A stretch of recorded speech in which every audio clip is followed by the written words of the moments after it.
Sa munting garden ni Munti House. Ayan, cucumber po yan. Cucumber flower. Ayan, pwede na kaming humarbest. Yan o. Ang laki ng cucumber. Meron pang isa doon. Ayan. Ayan, munting garden ni Munti House dito sa balcony. Ayan, to ang aking mga flowers. Ayan, blue veins at saka ano itong pula yata ay pitonyang sunflower. Tapos ayan yung aking kamatis guys. So may bunga na. Ayan.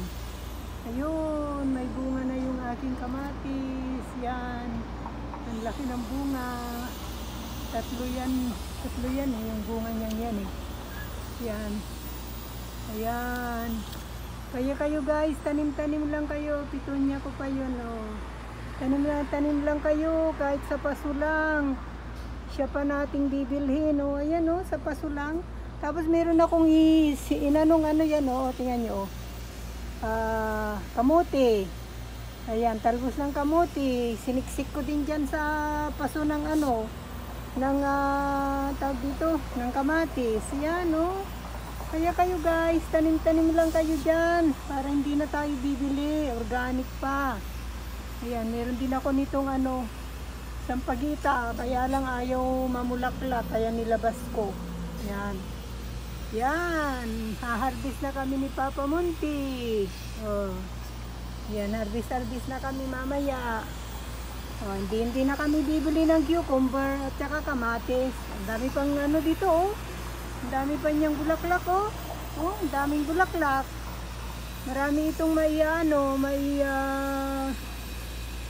marami siyang may bubunga. Kaya guys, tanim-tanim.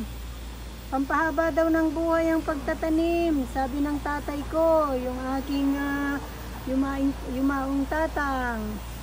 Sabi niya, pampahaba daw ng buhay. Yan. Ganda nitong aking pitonya guys oh. Yan, ganda. Kakaiba oh. Kaya nyo oh. Meron siyang ano. Ang ganda ng pagka-purple niya oh.